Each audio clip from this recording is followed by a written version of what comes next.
Sampurasun. Selamat datang di Ruang Cerita bersama gua Fajar Surya Budiman. Ya, selamat datang di Ruang Cerita bersama gua Fajar Surya Budiman. Apa kabar teman-teman semuanya? Semoga kalian selalu sehat walafiat dimanapun kalian berada. Meskipun kalian sudah harus bekerja, tetap ikuti aturan protokol kesehatan yang sudah diterapkan oleh pemerintah. Kalaupun misalkan kalian bekerja di rumah, tetap jaga kesehatan dan salam untuk warga kalian dimanapun kalian berada.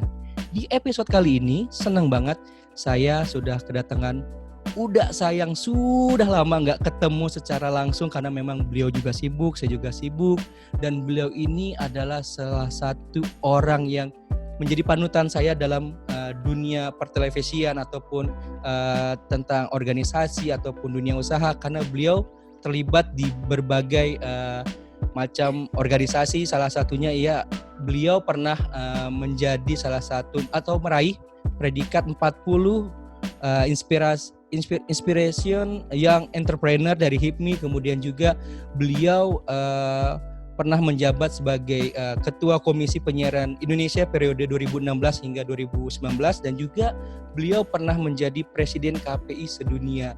Dan yang paling unik tadi adalah beliau ini salah satu mentor yang paling saya kagumi. Siapa lagi kalau bukan Uda Andre, apa kabar?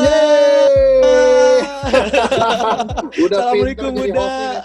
Udah keren jadi hostnya. Waalaikumsalam. Terima kasih Fajar. Sehat dan bahagia selalu. Alhamdulillah, itu yang paling penting sekarang dah. Sehat itu ya, mahal banget. Ya, itu yang paling mahal itu kan sehat dan bahagia. Ya. Semua orang bisa itu bayar itu dengan uang yang banyak atau deposito yang banyak bisa yang mendapatkan sehat dan bahagia gitu. Bener. Fajar salah satunya kayak ini yang mendapatkan ya berkah. Alhamdulillah. Jadi terakhir kita ketemu sama Uda itu pas waktu itu event.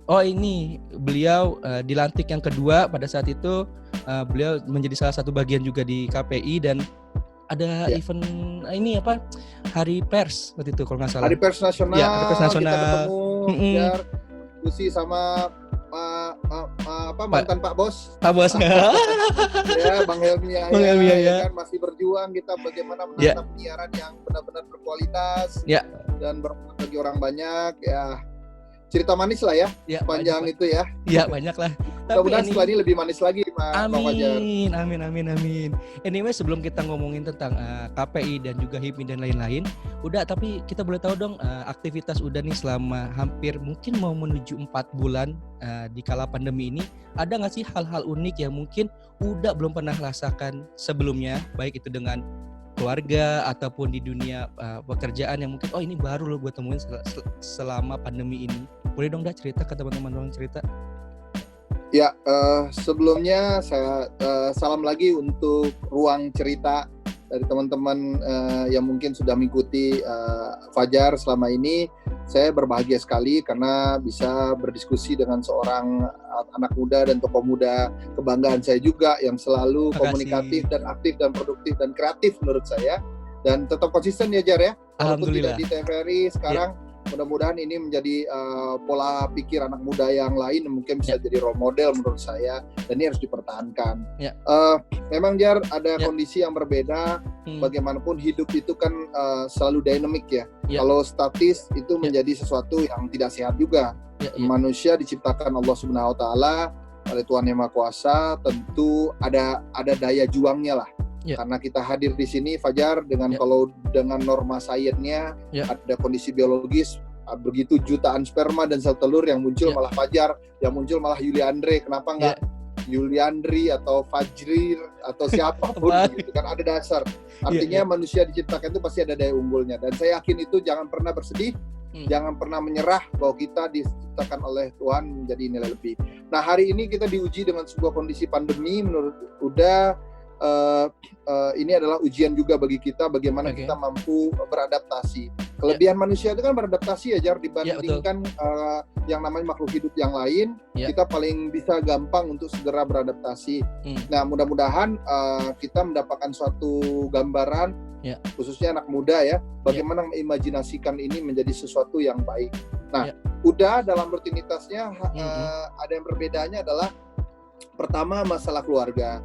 Biasanya kita kan nggak pernah ketemu yang serutin ini atau ada kegiatan negara, akhirnya Yeah. udah harus meninggalkan keluarga dan sebagainya. Tapi ini full, benar-benar full day ya bersama istri dan anak, dan juga merasakan sesuatu yang ya nikmatnya ya, bahwa hidup itu bagaimana mindset kita ya, Jar. Kalau kita terasa beban, akhirnya kita jadi depresi, ya kan? Artinya membuat sesuatu toksin dalam diri kita bekerja. Nah, oleh sebab itu kita harus lawan itu, bahwa ini sesuatu kebahagiaan meruda bersama keluarga, itu full. Satu. Kedua, mungkin kantor yang selama ini kita berpikir rapat dengan fisik, tiba-tiba kita harus berhenti. Nah, itu adrenalin ini kan harus disalurkan dengan pola-pola yang positif ya, Jar. Akhirnya muncullah ada daring, tetapi senikmat-nikmatnya daring, yang nggak enak tuh pegel dari pagi sampai sore itu meeting pernah, Jar. Jadi kadang-kadang encok. Jadi itu yang membedakan kali ya. Mungkin itu sih, Jar, yang udah rasakan. Selain malah lebih sibuk lagi dengan kondisi ini, karena kita banyak daring kan, everybody pengen komunikasi dengan kita, pengen berdiskusi, membuat situasi itu kita nggak bisa nolak kan, begitu, Jar. Ini menjadi sesuatu yang bahwa kita ternyata masih bisa bermanfaat bagi orang banyak ya, gitu loh, Jar. Itu sih yang udah rasain selama pandemi ini ya. Tapi mungkin kalaupun misalkan ada misalkan sama keluarga, misalkan ternyata udah bisa potong rambut sendiri, ataupun hal-hal yang atau ternyata gue bisa perbaikin apa gitu. Itu kan unik tuh, dah. Ini jadi kita dalam pandemi ini udah berapa kali sempat diskusi juga sama asisten kita kayak Bianca, Sarul Maman bilang kan, bahwa di sini kita diuji self skill kita. Betul. Skill diri kita apa sih? Ternyata pengen yang kayak Fajar bikin kayak podcast, ternyata ribet ya. Ternyata mengedit grafis juga ribet. Terus yang lain-lain termasuk mengurus diri. Ternyata potong rambut tuh ribet. Akhirnya memberanikan diri, udah beli tuh alatnya, itu ada tuh alat untuk motong rambut, dan udah beranikan karena udah diukur kan, ada 2 sentinya, 1 senti, setengah senti. Dan udah beranikan, udah samplingnya adalah anak udah sendiri, terus diri udah sendiri. Tapi kalau kita sendiri kan cuma, nih udah hasil karya udah nih, sedikit, terus akhirnya minta tolong istri. Nah sekarang ini udah tahap 2 kali istri untuk memotong rambut dan stylist. Iya. Tapi ya memang nggak harus confident. Artinya kalau kita refleksikan kepada negara kita, kalau negara kita kuat, yakin, ya Fajar ya, pasti bisa lah. Nah, oleh sebab itu sama dengan diri kita sendiri. Baru selama ini kita ketergantungan, tiba-tiba kita ada self skill yang muncul gitu kan. Iya benar-benar yang mungkin nggak pernah kita tahu sebelumnya itu kan, karena pandemi ini. Betul ya. Iya. Nah, jadi teman-teman kalau misalkan teman-teman lihat Instagramnya Uda, yaitu Yuliandre Darwis, itu kalau misalkan aktivitas Uda nih banyak banget dari daring, kemudian juga ataupun dengan keluarganya banyak beraktivitas. Kalau nggak salah waktu itu sebulan penuh udah juga tarawih bareng dengan keluarga kayak gitu kan, yang memang yang belum pernah dilakukan sebelumnya waktu itu kan.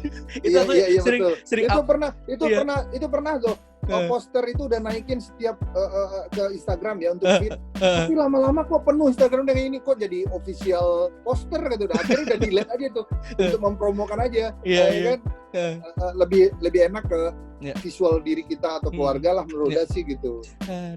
Dan yang pasti Uda ini kan memang dikenal juga sebagai pakar komunikasi, di mana kan dari S1, S2 dan S3-nya beliau lebih kepada bagaimana kita membangun komunikasi yang baik. Nah, sekarang kan dihubungkan dengan KPI itu sendiri udah. Kan KPI ini kan mungkin nggak tahu ya, kembali kalau koreksi kalau Fajar salah, banyak di mention ataupun di hal negatif oleh netizen ya. Kok ini KPI kok kerjanya cuma hanya memberikan saksi tertulis nih, atau hanya ya teguran. Nah, sebetulnya kalau boleh nih di-share ke teman-teman ruang cerita, KPI itu sendiri sebetulnya kan aku tahu juga adalah KPI seringkali melakukan gerakan literasi sejuta media gitu kan. Nah, kalau dari KPI sendiri apa sih yang mungkin menjadi tools ataupun tupoksi utama KPI sebagai penjembatan pertelevisian yang ada di Indonesia itu sendiri?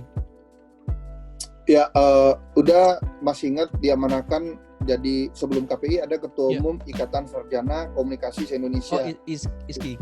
ISKI ya, ISKI, jadi 33. Nah kemudian memang kajian S3 udah kan media studies ya. Iya, media studies. Jadi udah pikir tiba-tiba 2016 usia 36 karena limit menjadi ketua lembaga negara atau komisioner lembaga negara tuh 35 plus Fajar. Baru boleh kita fit and proper test. Jadi 35 itu udah tes, terpilih 35 tahun 11 bulan itu. Tiba-tiba jadi komisioner dan teman-teman dari periode itu ada Mas Mayong Surya Laksono, ada Profesor Okta Tarsinaga, ramai kita waktu itu malah memilih Uda untuk menjadi ketua.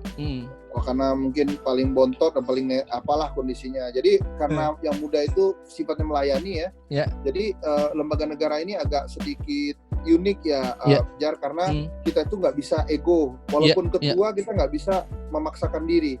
Harus bersifatnya kolektif, kolegial. Nah, jadi harus bersama kayak hakim lah untuk memutuskan sesuatu. Nah, memang fokus sudah waktu di ISKI itu bikin namanya riset indeks kualitas televisi, Jar. Bersama ISKI dan KPI waktu itu. Nah, dilanjutkan pas sudah ketua KPI lebih nyaman lagi kan. Nah, salah satunya kami buktikan itu saya ngomong juga sama Bang Helmi sama Bang Apni. TVRI kan sangat berkualitas tuh. 12 perguruan tinggi negeri riset benar-benar paling bagus datanya. Ini fakta masyarakat menilai waktu itu dalam sebuah program. Nah, tetapi fakta itu kemudian diurai bertolak belakang dengan kondisi kuantitatif. Artinya ada satu rating yang selalu real time yang kok berbeda ya gitu. Tapi secara kualitas masyarakat menerima ini kenapa penontonnya sedikit atau setengah gitu. Nah, ini kan butuh pendalaman jauh, Jar. Nah, mungkin misi concern udah begitu, termasuk periode kedua ini di KPI udah fokus ke perguruan tinggi negeri dan regulator antar negara gitu. Bahwa banyak regulasi di penyiaran kita ini yang kadang-kadang ya mohon maaf Jar, kayak TVRI aja lah misalnya. Kan regulasi harus diganti. Terus bagaimana tata kelola penyiaran, sistem penyiaran, master plan penyiaran. Nah, ini yang harus kita urai seharusnya. Tetapi karena ini kolektif kolegial, nggak mungkin pikiran kita semua, minimal kita ada berniat, berusaha baik, dan apa yang terbaik kita serahkan lanjut periode ini. Itu sih Jar, bagi Uda sih Jar. Oke, udah kalau misalkan kita nih nyambungkan lagi tentang di era new normal sendiri nih, apa sih, gimana tentang kan yang mungkin ini udah lama dibahas tentang RUU penyiaran udah. Nah, tapi kalau dari pandangan Uda sendiri tuh terkait RUU penyiaran tuh apakah itu masih relatif masih bisa untuk kita sahkan atau gimana menurut pandangan Uda nih secara personal? Ya, semangat RUU penyiaran ini udah beranggapan bahwa tentu dengan adanya perbaikan undang-undang untuk menumbuhkan industri, membuat masyarakat penyiaran ini makin bertumbuh kembang, masyarakat juga teredukasi dan baik. Nah, tapi dalam RUU yang lalu kita masih ingat draftnya itu ributnya masalah teknologinya malah. Ibaratnya ada single MOOC, ada multi MOOC. Tapi kan dalam kondisi yang diskusi yang panjang itu akhirnya ada lagi disrupsi baru yang bernama convergence media seperti yang kita lakukan hari ini. Bagaimana dengan TV streaming? Apakah perlu regulasi? Oh harus. Nah kalau begitu gimana caranya? Nah menurut Uda memang terlalu lambat dan kalau bisa kita step ahead dengan kondisi hari ini gitu. Dan termasuk mengaturnya seperti apa. Jadi jangan berpikir dangkal gitu. Harus dalam, harus memang tenang. Kemudian bagaimana fungsi kepada industri kita dan juga negara kita. Itu sih kalau Uda. Oke. Nah, kalau misalkan disambungkan lagi dengan KPI. Nah, sejauh ini kan masyarakat mengenalnya adalah KPI mengawasi 15 TV yang ada di Indonesia kan udah. Nah, kalau yang untuk yang live streaming ataupun yang bukan nah itu gimana tuh dari hubungkannya Nah, itu kan banyak yang bertanya tuh. Kalau TV ini udah kasih tahu 2019 lalu jumlah TV yang kita awasi itu jumlahnya 1.106 loh. Oke, 1.606. 16 induk jaringan TV nasional, tadi bilang Fajar 15, apalagi satu lagi Jawa Post TV yang ada punya grup seluruh daerah. Akhirnya 16 induk jaringan TV nasional, 1.106, yaitu ada 279 TV berlangganan yang selama ini orang nggak tahu, TV berlangganan KPI juga ya. Tetapi taunya kan free to air aja kan. Free to air ada juga TV lokal 600 lebih itu yang dipantau oleh teman-teman KPI daerah. KPID.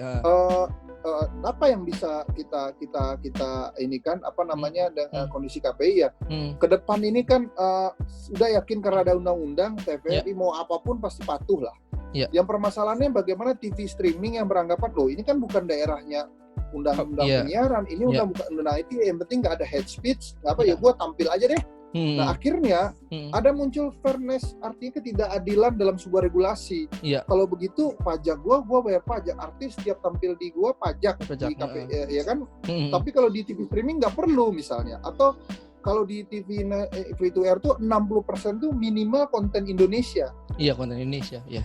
Minimal ya. Ya, minimal. Nah, kalau TV streaming atau yang broadcast penyiaran yang lain over the top itu, mereka bisa 100% loh konten asing.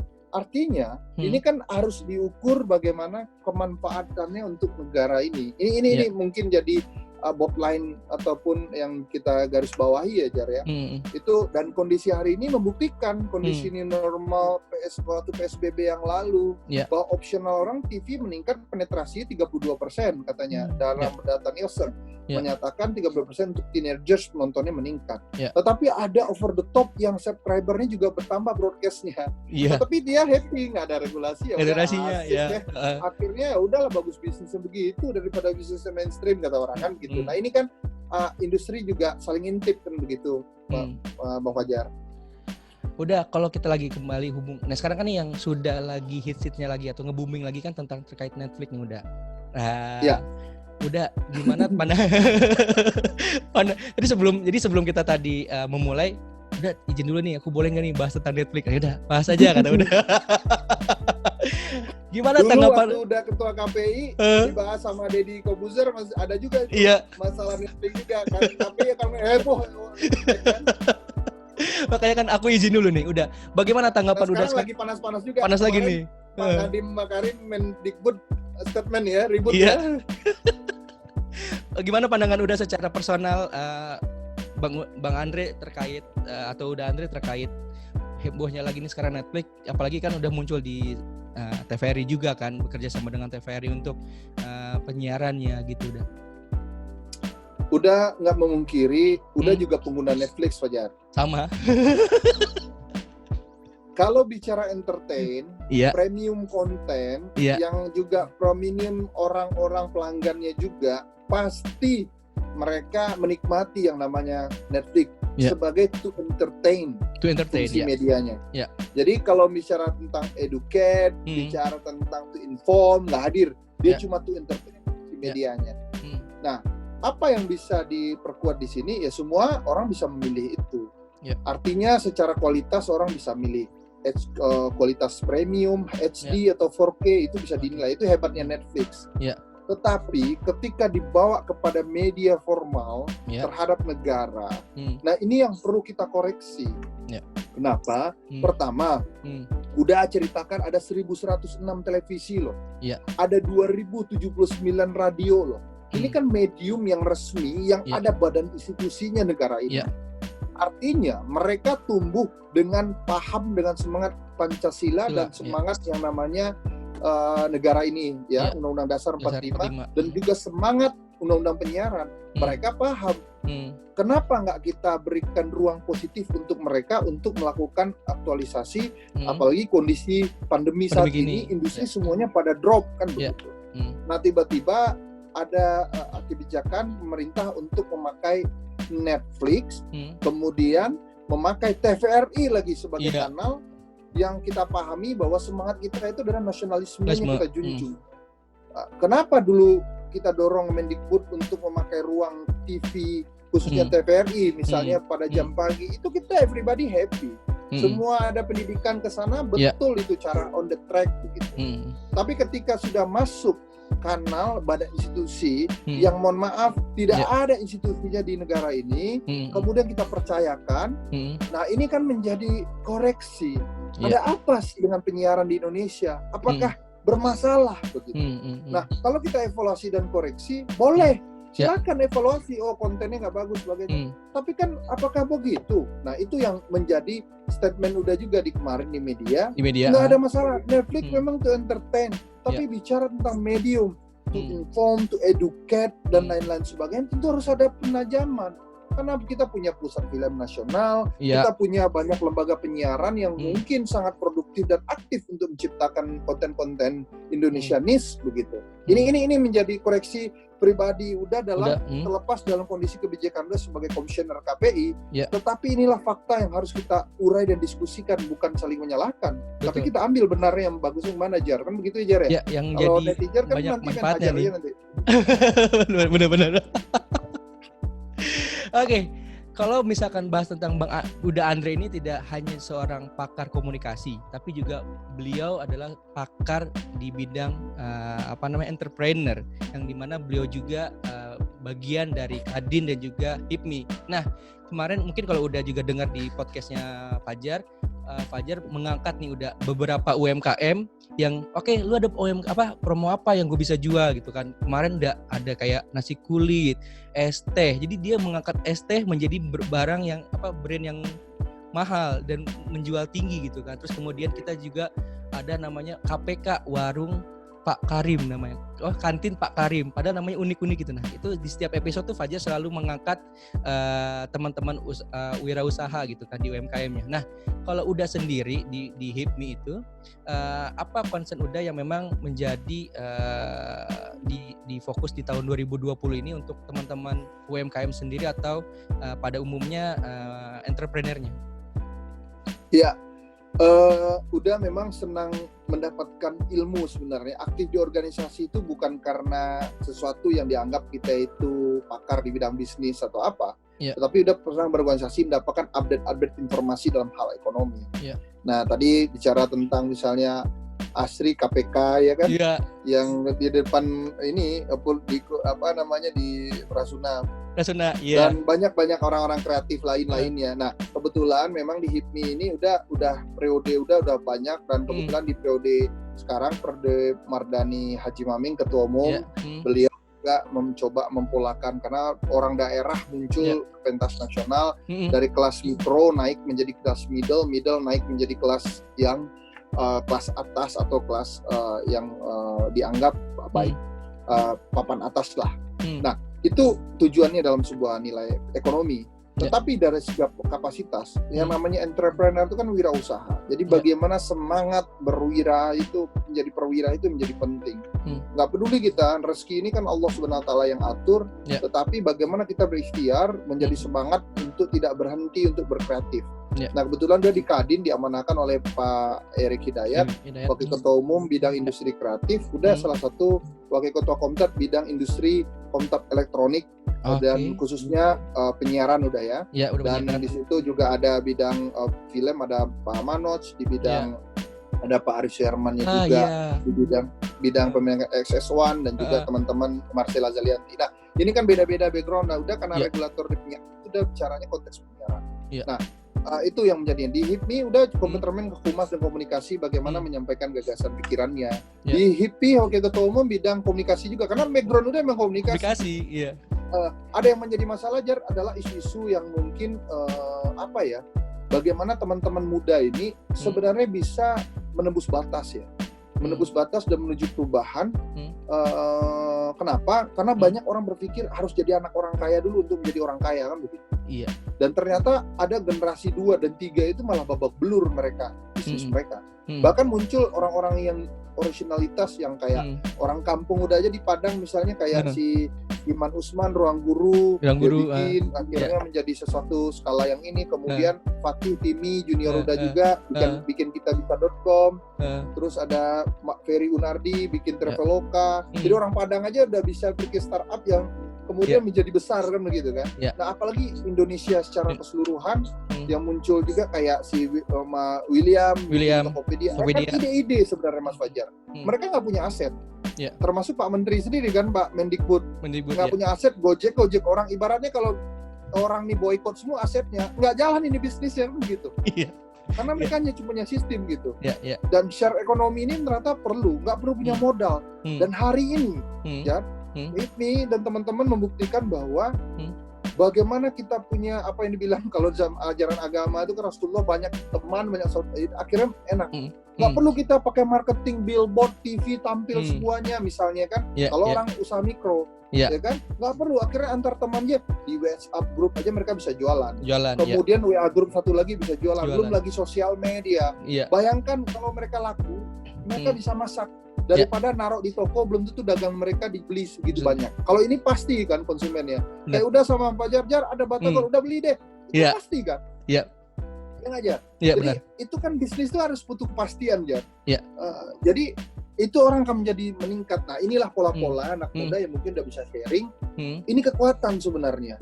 Orang nggak perlu kantor. Jadi kalau dulu orang bikin bisnis punya kantor gedung dulu baru bisnis. Nggak perlu di rumah aja kan bisnis bisa kaya orang. Benar. Iya kan teman-teman. Iya kan nggak usah cerita sebut nama Arif Muhammad nih ya. Di junior udah juga tuh Arif. Iya. Juga sesuatu yang sebenarnya ayolah. Kalau ada semangat, ada ide, ada kemampuan. Cuma anak muda sekarang kan pengennya kan fast food. Iya. Ya kan pengennya shortcut. Iya, instan. Pengennya jalan pintas, pengen cepat instan. Jadi kalau kayak fast food tadi itu yang udah bilang, coba makan fast food itu lama-lama penyakit kanker muncul kan? Iya. Tapi kalau proses kita nikmati, Jar, seperti masakan, pasti makanan kampung, pasti enak dan jauh dari penyakitnya nggak, Jar? Betul. Dan makanya lebih enak. Jangan fast food, jangan fast. Lebih nikmat juga, Kalau yang kampung itu lebih nikmat. Jangan pengen kaya buru-buru, pengen kaya, akhirnya cari orang nikahin orang kaya dan sebagainya. Jadi motivasi itu nggak motivasi daya juang dan daya imajinasi anak muda. Anak muda itu kan harus berpikirnya beda kan ya, Jar ya? Betul. Harus berpikir apa ya, di luar out of the box. Out of the box.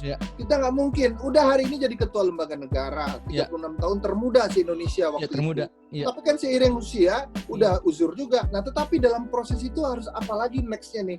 Apalagi harus berpikir kan, Jar. Minimal energi Fajar lah, semangat mudanya udah dapat kan. Gitu. Artinya ini yang harus kita karyakan. Hidup yang sangat nikmat kan bermanfaat bagi orang banyak. Gitu. Jangan mikir uang terus gitu ya, Jar ya. Iya, betul. Setuju. Dan yang paling penting juga adalah kalau kita mau melakukan sesuatu itu harus, kalau jangan cuma ide tapi harus kita lakukan juga gitu ya. Dalam arti jangan cuma konsep tapi harus dilakukan dan dilaksanakan. Kalau nggak cuma ide doang nggak mungkin sih, nggak akan terlaksana. Betul, kebanyakan udah cerita anak muda, kenapa kebanyakan itu kita banyak mikir, nggak do something. Kalau mikir terus, kemudian jadi kertas, setelah itu ada satu yang bikin terhambat, bubar lagi. Padahal ketika dia majukan itu ternyata jadi proses bisnis besar. Contoh kayak Zoom, Eric Yuan hari ini. Nggak kepikiran kita bawa konferensi begini, menghasilkan. Ternyata tiba-tiba ada suatu situasi yang begini. Akhirnya dia menjadi orang terkaya melebihi orang Netflix kan. Angka berapa triliun deh sekarang orang kaya baru dunia dia. Iya benar. Cuma dia kan platform kayak gini doang, iya kan Zam?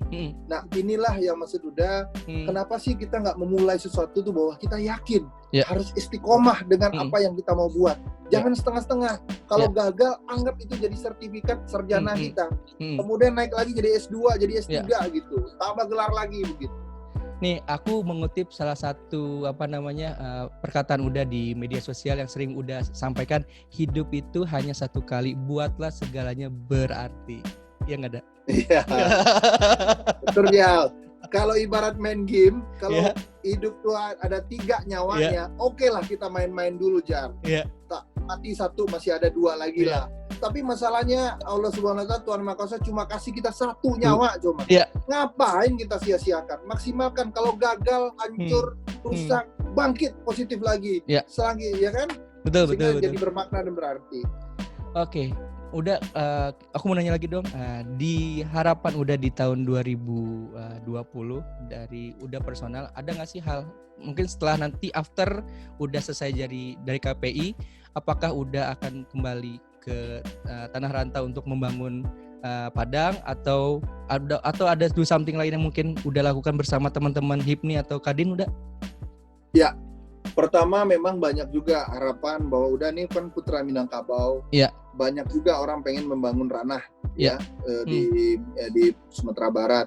Tetapi kan peran itu kan nggak kita kecilkan bahwa seolah harus begitu. Bahwa sekarang ranah dan rantau pun transformasinya juga cepat karena ada akses transport yang mungkin hari ini bisa sampai dan nggak ada batas. Artinya dimanapun kita berkarya tanpa batas seperti ini ya kita bisa memaksimalkan.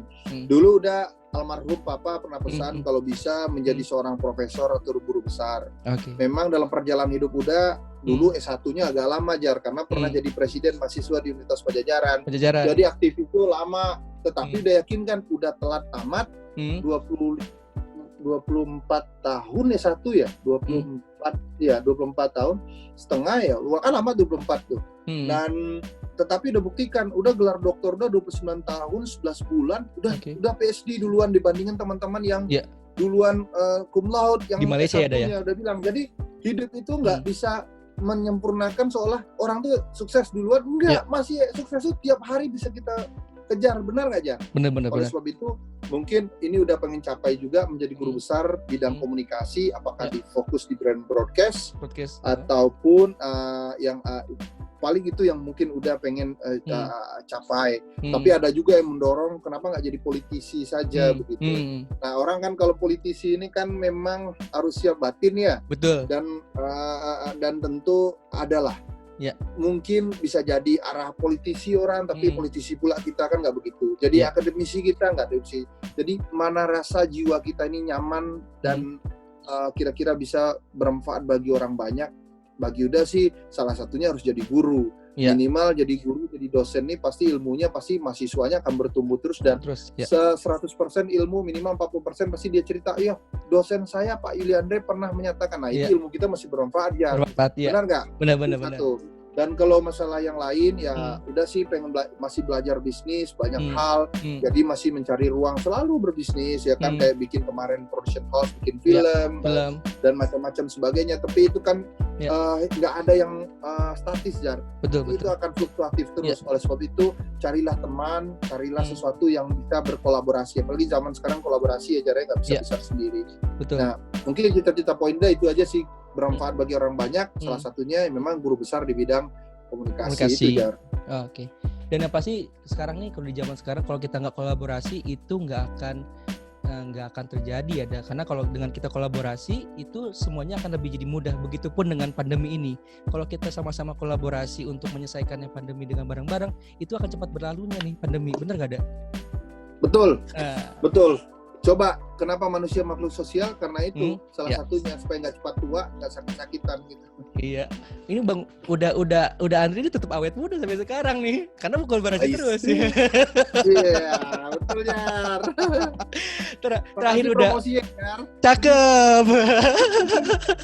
Terakhir dari kita di ruang cerita Fajar, aku minta saran ataupun tips dari seorang Uda Andre untuk teman-teman yang memang masih memiliki kesempatan bekerja di rumah, kemudian juga bagi teman-teman yang memang harus keluar karena memang mencari rezekinya di luar, dan teman-teman yang masih bandel nih, dalam artian bandel, gue bosen nih, gue di rumah terus, gue jenuh nih, gue mesti ngapain ya. Nah gitu, ada nggak tips atau saran dari seorang Uda Andre untuk teman-teman yang tadi 3 kategori itu, dan boleh nggak udah kasih dukungan dong buat teman-teman garda terdepan yang sampai sekarang hari ini mungkin belum bisa ketemu dengan keluarganya yang masih berjuang untuk lawan COVID-19 ini.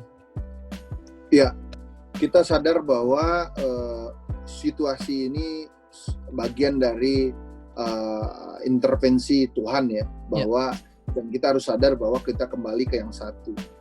Terus kedua, kita diberi akal dan pikiran yang berbeda dari makhluk lain. Tentu kita harus berpikir untuk mencari solusi. Permasalahan takdir memang Allah SWT Tuhan yang mengatur, tapi kalau nasib tentu ada kontribusi besar dari kita. Kalau orang hari ini saudara, teman itu hanya menjadi bagian untuk memutuskan nasib kita sebenarnya. Yang memutuskan itu kembali di hati kita. Kita bisa lakukan atau tidaknya. Justru itu pilihlah hati yang bersih, pilihlah logika yang benar. Jadi lakukanlah sesuatu langkah-langkah yang kira-kira baik.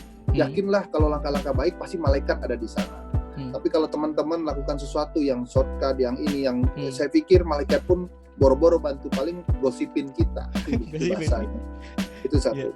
Dan kedua, kondisi hari ini juga membuktikan bahwa tidak ada yang tidak mungkin. Kalau kita berpasrah, mungkin hari ini banyak juga yang PHK. Tapi banyak juga yang memutar otak, kemudian dia menjadi sesuatu yang lebih. Kemudian dia berpikir ternyata waktu keluarga saya banyak, saya bisa jualan, saya bisa berdagang, saya bisa diskusi, ternyata menghasilkan satu income yang jelas begitu, dan ternyata inilah hidup yang saya rasakan sesungguhnya misalnya. Nah itu manfaatkanlah peluang-peluang itu menjadi peluang yang baik dan jadi kekuatan. Dan untuk kondisi keluar, saya pikir anak muda memang orangnya nggak sabaran. Saya berharap di ruang cerita ini saya harus menceritakan banyak orang yang terkorbankan keluarganya karena COVID, khususnya teman-teman kesehatan. Mungkin kita secara fisik nggak merasakan, tapi secara psikologis masa dengan baca berita dan sebagainya atau cerita teman masa kita nggak merasakan. Manusia diciptakan rasa empati itu pasti ada, itu kepada manusia. Oleh sebab itu mari kita jaga, nggak usah kita repotin situasi orang yang ada kesehatan, kita harus apresiasi mereka, karena disinilah fungsi on the right man, on the right place, on the right time. Oleh sebab itu kita harus menjadi orang seperti itu juga. Kalau kita hanya bukan tidak ada kapasitas kesehatan, ya kita harus jaga diri kita. Tapi kalau memang kita harus melakukan sesuatu yang lebih, lakukan yang lebih. Banyak para seniman sekarang ada live konser segala, live dan sebagainya, ada donasi, ada cara yang brilian yang diberikan, output atau outcome yang diberikan oleh Tuhan dengan cara-cara kreatif itu. Dan hari ini kita buktikan. Oleh sebab itu anak muda, marilah kita bercerita baik tentang diri kita, tentang keluarga kita, sehingga yang menentukan itulah diri kita sendiri. Jangan bawa yang lain-lain. Terus pesan udah ke teman-teman semua, jangan lihat atribut orang. Mau kita jadi menteri, menjadi pengusaha, itu hanya sebuah atribut. Anak orang kaya itu atribut. Manusia itu adalah sama di muka bumi, di muka Tuhan. Oleh sebab itu, ayolah kita lepaskan sesuatu atribut yang kadang-kadang mengganggu kita tuh gak percaya diri, mengganggu kita untuk berkarya. Lakukan saja, bahwa nasib itu kita yang menentukan. Justru itu endingnya, kenapa udah bilang, kembali ke tagline udah, hidup ini hanya satu kali, jadi memang harus bikin sesuatu itu berarti. Hari ini tidak baik, besok kita lebih baik lagi. Apapun harus lebih baik dan lebih berarti lagi. Itu Jar dari pesan Uda. Wow, sekali lagi terima kasih Uda Yulianri Darwis untuk waktunya. Sama-sama, makasih banyak Pak Jar. Luar biasa banget. Udah untuk ruang ceritanya. Ini menyebarkan pahala loh bagi orang bener. Banyak. Ini udah kalau kata anak zaman sekarang nih, obrolan kita ini daging semua. Ya kan hidup ini apa gunanya Jar kalau atributnya keren tapi nggak bermanfaat bagi orang banyak, ya kan? Ya betul. Ya nggak Jar? Jadi atributnya gitu. Jadi kalau teman-teman misalkan nih mau tahu juga kegiatan Uda Andre, bisa follow Instagramnya di Yulianri Darwis, ataupun teman-teman mau lihat apa aja apa yang beliau ceritakan dari artikelnya, ataupun misalkan informasi-informasi tentang beliau pernah nulis apa, itu bisa juga di searching di website beliau di yulianridarwis.id. Terus kemudian udah, makasih nih promosi nih, udah pengen bikin podcast kayak Fajar juga nih. Iya siap. Jadi nanti abis ini namanya apa nanti dipikirin deh. Iya benar. Suara Uda gitu. Suara Uda ya. Suara Uda. Pikiran Uda ya. Gua pikir udah atau apa nanti ya. Okay. Anyway, sebelum kita mengakhiri ini udah, kita ada tradisi untuk foto selfie, foto bareng. Jadi karena kita nggak bisa ketemu langsung, jadi kita pakai di screenshot. Kita foto dulu. Oke, siap. Oke. Yuk. 1, 2. Oke, udah. Terima kasih banyak untuk waktunya. Sehat-sehat selalu. Sama-sama Pak Jar. Salam buat keluarga dan terus. semuanya. Jangan kapok untuk sharing lagi di ruang cerita di lain kesempatannya. Sukses untuk ruang cerita. Jangan lupa, udah pesan Batagor transfer kemana? Ya, siap. Batagor. Oke, aku tutup dulu udah ya. Ya, makasih Pak Jar. Ya, terima kasih udah untuk waktunya. Sehat selalu. Salam buat keluarga. Sampai ketemu di kesempatan. Assalamualaikum. Salam juga untuk Waalaikumsalam warahmatullahi wabarakatuh. Hai, jangan lupa ya untuk like, comment, and subscribe channel YouTube Akang ya. Hatur nuhun.